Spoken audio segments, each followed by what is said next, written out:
తులారాశి వారికి కళా సాహిత్యకారులకు కాలం అనుకూలంగా ఉంటుంది. కొంతమంది ద్వారా రికమెండేషన్లు సిఫార్సులు చేయించుకొని మరి కొన్ని సదవకాశాలను అందుకోగలుగుతారు. సంగీతం పట్ల నాట్యం పట్ల ఆసక్తి కనబరుస్తారు. ఇందులో మంచి స్థాయికి చేరుకోవాలి అని మీరు చేసే ప్రయత్నాలు అనుకూలంగా ఉంటాయి. సభా సమావేశ ఏర్పాట్లు కావచ్చు, శుభకార్యాలకు సంబంధించినటువంటి ముఖ్యమైనటువంటి ఘట్టాలకు సంబంధించినటువంటి అంశాలు కావచ్చు, మీ చేతుల మీదుగా చక్కగా జరిపించగలుగుతారు. మీకున్న అవగాహన, మీకున్న నైపుణ్యత అందరూ ప్రశంసించే విధంగా ఉంటుంది. మంచి గౌరవ మర్యాదలను అందుకోగలుగుతారు.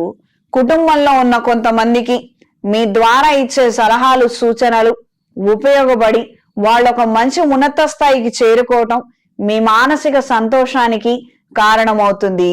ఏ స్వార్థం లేకుండా మీరిచ్చిన సలహా, చేసిన సహాయం నలుగురికి చెప్పుకోవటం మాత్రం మీకేమాత్రం ఇష్టం ఉండదు. దూర ప్రయాణాలు బాగుంటాయి. రిజిస్ట్రేషన్ కి సంబంధించినటువంటి అంశాలు కలిసొస్తాయి. రైతులకు పెట్టుబడులు పెట్టుకొని పనులు ప్రారంభించాలనుకునే వారికి కాస్తంత ముందు వెనకలు జాగ్రత్తలు తెలియజేయడమైనది. తొందరపడి మాత్రం నిర్ణయాలు తీసుకోవద్దు. అందరికీ కలిసొచ్చిందని మనకు కలిసొస్తుందన్న నమ్మకం లేదు. కాస్తంత టైం కేటాయించి నెమ్మదిగా నిర్ణయం తీసుకొని పనులు ప్రారంభించండి. మంచి ఫలితాలు ఏర్పడతాయి. ఈ తులారాశి వారికి రాబోయే మహాశివరాత్రి పర్వదినం నాడు అమృత పాశుపత హోమాన్ని జరిపించండి. శివపార్వతుల అనుగ్రహాన్ని పొందుతారు. ఈ వారం స్త్రీలకు స్వల్పమైనటువంటి మార్పులతో చేతిలో ఉన్నటువంటి ఉద్యోగ అవకాశాలు లేదా ప్రాజెక్టుకు సంబంధించినటువంటి అవకాశాలను చేజార్చుకోవడం అనేది జరుగుతుంది. మీ ప్రమేయం ఏమీ లేకుండానే వేరే వాళ్ళ దురుద్దేశం కారణంగా మన జీవితంలో మార్పులు ఏర్పడే విధంగా పరిస్థితులు పరిణమించవచ్చు. కాస్తంత ముందస్తు జాగ్రత్త చర్యలు తీసుకొని అప్రమత్తంగా ఉండండి.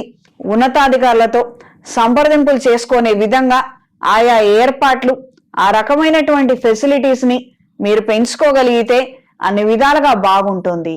కాంటాక్ట్స్ ఇంప్రూవ్ చేసుకునే విధంగా మీ ఆలోచనలు ఉండగలిగితే అన్ని విధాలా మంచిది. సెల్ఫ్ డ్రైవింగ్ విషయంలో జాగ్రత్త వహించండి. నూతన స్వగృహం కొనుగోలు అంశాలు అనుకూలంగా ఉంటాయి. ఈ వారం తులారాశి వారికి కలిసొచ్చే రంగు ఎరుపు, కలిసొచ్చే దిక్కు పడమర, కలిసొచ్చే సంఖ్య 5. ప్రతిరోజు రుణ విమోచక అంగారక స్తోత్రాన్ని పఠించండి.